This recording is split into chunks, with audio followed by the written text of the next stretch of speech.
시작하시죠. 3.1운동 관련해가지고 이제 그 민족운동자들, 민족 대표들 얘기를 하면 이분 또 빠질 수가 없고요.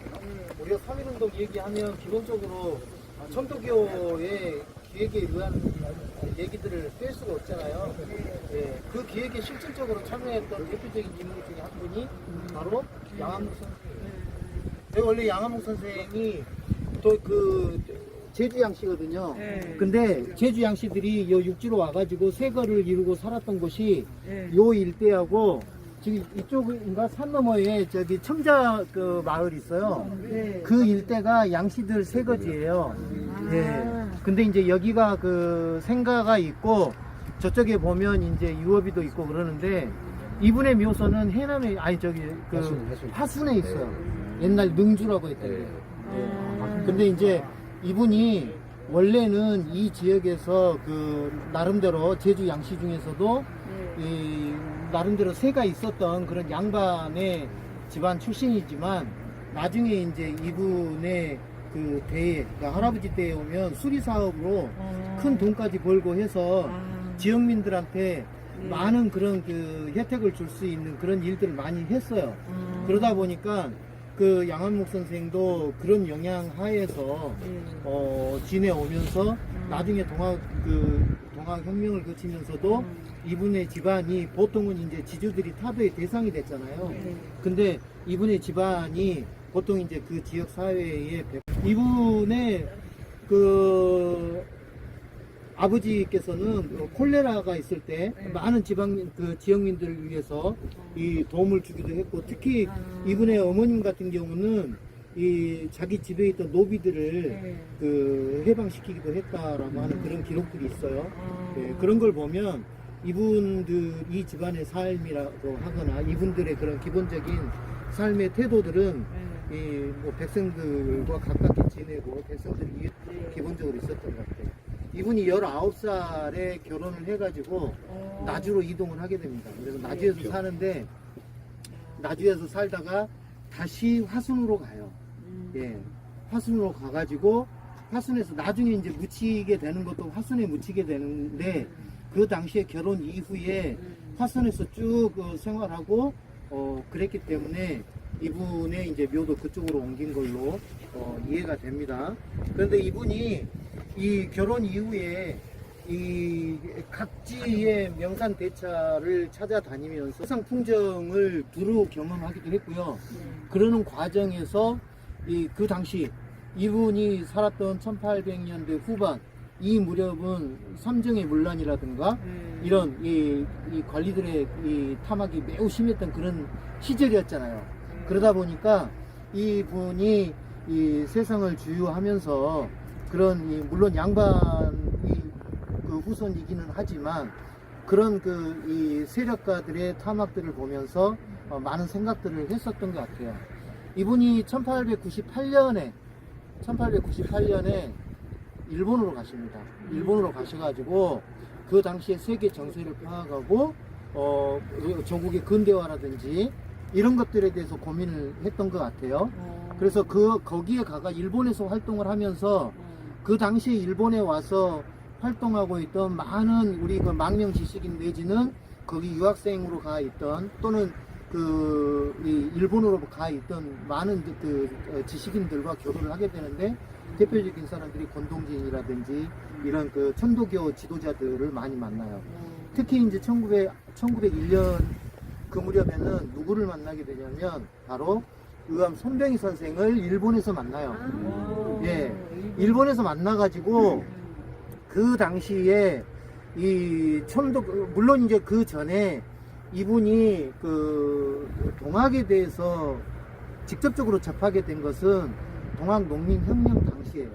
이분이 능주에 있을 때, 그냥 결혼해가지고 능주에 있었다고 그랬잖아요. 능주에 있을 때 그 당시에 아까 우리가 들렀던 장흥이라든지 이런데 큰 이 전투에서 피해가지고 피했던 사람들이나 또는 거기에서 이제 붙잡혀가지고 온 사람들이 각 지역에 있는 관으로 이송을 시켜서 신문을 받게 하잖아요. 그럴 때 여기에 장흥에서 붙잡혔던 많은 그런 그 혁명군들 중에서도 일부가 능주 관하로 이송이 됐던 것 같아요. 그랬을 때 이 당시에 거기서 세무관으로 지금이면 구급 주사예요, 주사. 예. 구급은 주사가 아닌가요? 주사본가요? 네.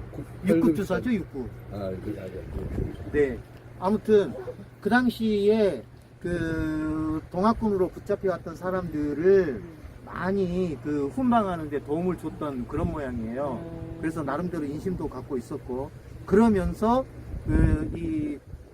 뭐 관의 사정도 알고, 그 다음에 동학 농민군의 사정도 알고, 그러면서 동학 농민 그 혁명군이라든지 이 동학에 대해서 나름대로 인식이 있었던 것 같아요. 그런데 이분이 기본적으로는 저게 양반의 출신이다 보니까 이 손병희 선생을 만나기 전까지는 아무래도 전통적인 육아의 그런 이 인식을 갖고 있었던 것 같아요. 그러니까 나중에 사회 변혁 운동을 할 때도 이분은 이 민주공화의 개념이 아니라 입헌군주의 개념을 갖고 활동을 했던 사람이에요. 원래 입헌군주가 그거잖아요. 국가의 원수는 황제나 임금이지만, 예, 그 권한은, 예, 국민의 대표로 뽑힌 그런 그 법질서, 그러니까 의회라든지 정부를 통해서 나라를 통치하는 그런 방식이 입헌군주제인데, 이분은 그 당시에 그런 그 생각을 갖고 있기도 했어요. 그런데 일본에서 이제 활동을 하면서 의암 선생을 만나고, 특히 의암 선생이랑 같이 거기서 이제 의암 선생으로부터 천도교에 이제 들어오고, 물론 의암 선생이 1905년 12월 달에 이 갑진개혁 운동을 진행을 하는 과정에서 12월 달에 이제 동학을 근대적인 종교체의 형식을 갖추어서 천도교로 이름을 바꾸고 세상에 널리 알리는 그런 대고천화를 하게 되는데, 그때 그 당시에 그런 기초 작업들을 누가 했냐, 그러니까 기초 작업을 한 사람들은 많아요. 예, 권동진 선생, 그 다음에 그 많은 선생들이 있지만, 지도자들이 있지만, 특히 이론가로서, 예, 천도교의 교리를, 예, 완성하고 했던, 특히 이제 천도교 대언이라고 해서 손병희 선생의 사상이나 이런 것들을 거의 망라해서 집대성하신 분인데, 그게 천도교 대헌이에요. 그게 이제 그걸 기초를 잡고 손병희 선생의 재가를 얻어서 그걸 완성한 사람이 바로 양한묵 선생이에요. 근데 이분이 천도교의 대헌만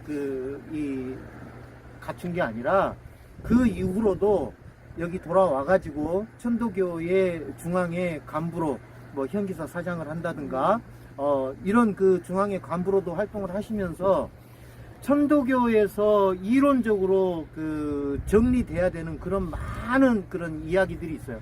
뭐 경전의 그 해석 문제라든지 많은 특히 이제 손병희 선생의 그런 말씀이라든지 옛날 지도자 선생님들의 말씀이라든지 이런 것들을 각각의 말씀들로 정리하는 많은 글들이 있는데, 대부분의 글들, 제가 여기 있는데 기억이 안 나니까, 그런 그 자료들을 전부 다 이분이 기초하고 썼던 분이에요.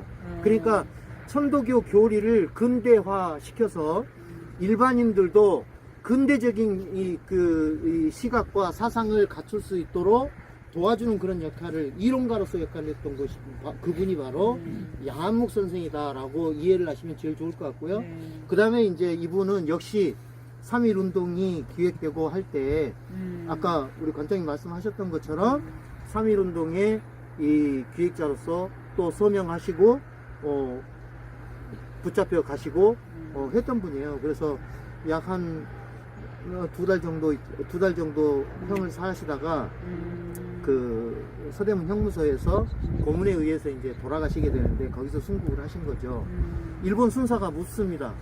예, 당신은 왜 이렇게 독립운동을 하려고 하는가? 뭐라고 하셨겠어요, 그러면? 양한묵 선생은? 대한의, 예, 맞습니다. 대한의, 예, 민족이면, 국민이면 당연히 해야 되는 일을 하고 있는 것이다라고 말씀을 하셨고, 다음에 또 이런 일을 또 할 텐가 그러면 이게 독립이 될지 안 될지는 잘 모르겠지만 기회 오면 오는 대로 또 할 것이다. 그리고 나는 그런 일들을 하기 위해서 천도교 사업을 열심히 할 것이다. 그런 말씀을 하셨어요. 그런 사람을 이 일제가 그냥 그렇게 놔둘 리가 없죠. 예. 그러니까 상당한 공문이 있었던 걸로 보입니다. 그래서 이분이 58세라고 하는 나이로 사실은 그 당시로 보면 좀 이른 나이에 돌아가셨어요. 그래서 이분이 그런 삶을 살았다라고 하는 거고요. 우리 천도교의 역사에서도 그렇고 우리 동학의 역사에서도 그렇고 우리 독립운동사에서도 이 양한묵 선생이라고 하는 분의 그런 그 존재가 결코 가볍지 않다라고 하는 것들이 뭐 여기서 우선 말씀드릴 수 있는 기본적인 얘기입니다. 네. 혹시 또 관장님 아까 조금 좀 수정을 해야 될 게, 대헌이라고 하는 것은 국가를 좀 헌법을 말하는 거예요. 헌법. 천도교는 우암 손병희 선생이 무엇을 꿈꿨냐면 동학사상으로 국교를 삼아야 되겠다. 그래서 계속 고종한테도 하고 제안을 계속해요. 그래서 천도교 대헌을 작성하는데 국가 운영 시스템으로 해요. 그래서 지금처럼 삼권 분립 체제 시스템이 저희 현재 천도교 교원이 그대로 다 있습니다. 예. 그렇게 되어 있어요. 뭐 종의원 감사 뭐 이렇게 가지고 그 시스템 그대로. 아무래도 그 밑바탕은 뭐겠어요? 메이지 유신 헌법이겠죠. 근데 이분들이 다 법적으로 뛰어난 사람들이고, 특히 천도교에는 두 이론가가 있었어요. 이 양한묵 선생님하고 이도나 선생이에요. 이도나 선생은 그 교리나 이런 아주 철학적인 면에서 많이 이제 신인 철학이라든가 뭐 그러한 동학진생관이라든가 이제 북한에서 굉장히 연구한 학자 중에 하나고, 이도나 선생은. 그리고 이 양한묵 선생은 이 동학사성을 교리를 현대화한 거예요. 그래서 전국에 있는 청년교리 강연부라든가 이런 거에 대한 교재를 거의 이 사람이 다 만들었다고 보시면 돼요. 그래서 천도 태원경이라든가 뭐 천도 교리 입문 뭐 이런 모든 현대화된 그 교리를 이분의 손에, 그 다음에 우암 손병희 선생의 저술이 있습니다. 뭐 무채법경이라든가 대종정이라든가 대부분 스승님들의 말씀이나 그 윗사람들의 말씀을 이렇게 옆에서 대피를 하거든요. 해월 선생의 말씀도 송암 손천미란 분이 대부분 기억에 의해서 기록을 남긴 거예요, 지금. 근데 우암 손병희 선생의 생각도 이 양한묵 선생이 거의 이론화하고 체계화한 거라고 보여집니다. 예. 왜냐하면 그게 되게 애매하고 있어요. 뭐 우암이 말하기를, 그러면 우암 본인이 썼다면 우암이 말하기를 했겠습니까? 그러니까 이분은 들으면서 기소를 했겠죠, 대종장육을 보면. 그래서 그거 갖고 논쟁이 많았어요. 이건 진짜 저자가 누구냐. 근데 뭐 그런 것은 중요하지 않고, 이분은 어찌됐든 그 이론가들 중에서 우암 선배의 최측근이었고, 여러분들이 꼭 기억해 줘야 될 것은 정말 강직했고 유일하게 33일 민족대표 중에서 옥중 순국하신 분이에요. 우암 선배 선수도 옥중 순국할 뻔하니까 어떻게 합니까? 병보석으로 내보내는 거예요. 더 큰 사고가 나니까. 가장 대두목이었으니까. 해월 최수영 선생도 거의 그 설사병으로 몸도 못 가를 정도로 이렇게, 그러니까 이것도 큰 소가 나겠는데 야 빨리 치워버리자. 딱. 그래서 그러한 쪽으로 했고, 이 지각 양한묵 선생님 같은 경우도 많이 안 알려져 있죠. 근데 굉장히 중요한 이론가였고, 그 동학이라고 하는 게 천도교로 현대화할 때 최고의 이론가. 그리고 그때 당시에 청년교리 강연부라는 것은요, 천도교에 일종의 그 단과대학들이에요, 쉽게 이야기하면. 교리를 가르치지 않았어요. 물리, 수학, 화학, 영어 이런 거 가르쳤어요. 일본어, 정치, 철학. 예.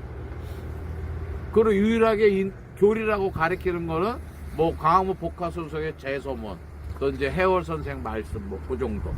그 당시 교제 이런 상황들을 보면. 그래서 굉장히 여러분들이 꼭 기억해 주시고 또 기억해야 될 정말 가슴 아픈 분이죠. 예. 바로 저 뒤가 이 생가터가 만들어져 이쪽에 유업이가 지금 세워져 있죠. 그리고 여기가 태어나신 생가터입니다. 그리고 오늘 시간이 좀 늦어져서 동절기에는 이 친구들이 5시까지 근무를 하는데 또 동절기에는 상도를 안 한대요. 미리 연락을 안 주면 안 하는, 그거야 뭐 상관없으니까. 이 안에는 이제 이런 비슷한 시설이 양문선수에 되어 있습니다. 그 생가터를 한번 들어보시고 바로 오시면 좋으니까 차로. 예. 저 화장실 여기 있으니까 들렸다 가실 분 화장실.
물이 살아있어요? 네. 우와, 도래박 한 번만 보여주세요. 네? 도래박 한 번만 보여주세요.